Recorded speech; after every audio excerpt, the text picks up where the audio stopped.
Now, let's circle back to why this is important. Because you need to be aware, firstly, of the heinous act of abortion, and that abortion is just as wrong at earlier stages in pregnancy as it is in partial birth abortions. Why? Because it's the same child. It doesn't matter that it's fully in the womb or it's a little bit smaller than the babies who were getting killed in partial birth abortions. It's the same human being because we know human life begins at the moment of conception.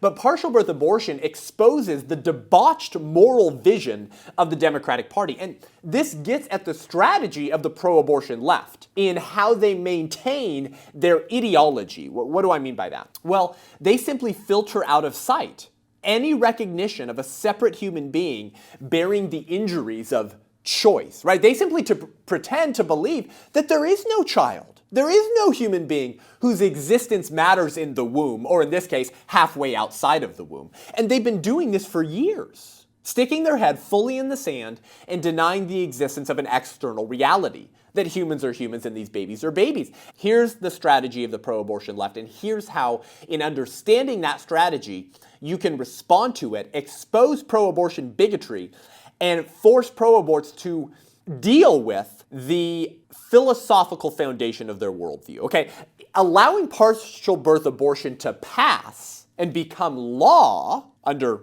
Clinton, right, in 1995, would have acknowledged the humanity of the child and the injuries that child sustained during an abortion. Right? I mean, duh, right? If you ban partial birth abortions, you're saying, this is evil, this is heinous, this is disgusting, this is a baby halfway delivered, and you're sticking scissors in the back of the head and suctioning the brains out. But if the child halfway out of the birth canal is a person with value, whose murder is atrocious and indefensible, how is that same child minutes, days, or weeks before exiting the birth canal not a person with human rights? Bill Clinton would have to argue that the fetus fairy flies up during childbirth and sprinkles magical personhood conferring fairy dust on the child as it exits the birth canal. So when that last toe leaves the vaginal canal, it's a person. It's people now, right? Right, Joe Biden? Now they're kids and they're peoples that you can respect.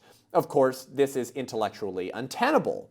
And Hadley Arkes helps us understand Bill Clinton's strategy. His strategy of just pretending there is no child, sustaining the injuries of choice in a partial birth abortion. Bill Clinton's strategy of sticking his head fully in the sand and denying the existence of any reality that might compromise the fictional right to an abortion. Here's what Hadley Arkes had to say in his book, Natural Rights and the Right to Choose, explaining this strategy by the pro-abortion left to go so far as to even oppose banning partial birth abortions. He says, Bill Clinton could look out on the experience of a partial birth abortion and never apparently see a child whose skull was crushed and whose head was being collapsed as the contents of the skull were being suctioned out. That child made no impression on Clinton's visual or perceptual screen because the injuries suffered by this small being could simply not be allowed to count.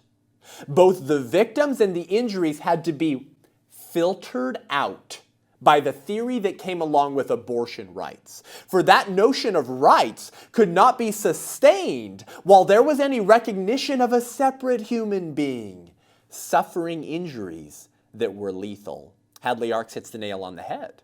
He says, in acknowledging the humanity of the child who was halfway out of the birth canal, who Bill Clinton says should be murdered, you're exploding the philosophical foundation of your entire pro-abortion worldview, which is that these are not humans, they're not babies, they're blobs of tissue, and they're the property of their mothers. Well, if they're the property of their mothers, as the Democratic Party once said about blacks who found themselves on the land of plantation owners, then if that child is halfway out of the birth canal, wouldn't it not be full property of the mother? You can't juggle the ideological worldview balls of the pro-abortion left without condoning partial birth abortions. Because as soon as you condemn partial birth abortions, you start to drop the balls of your worldview, and we see you for the fraud that you are. So Xavier Becerra is fully on board with partial birth abortions, with that procedure we just showed and explained to you. And I will contend that if anyone is on board with partial birth abortions, they have no authority to be in positions of political power, because you are filling in a hollowed out office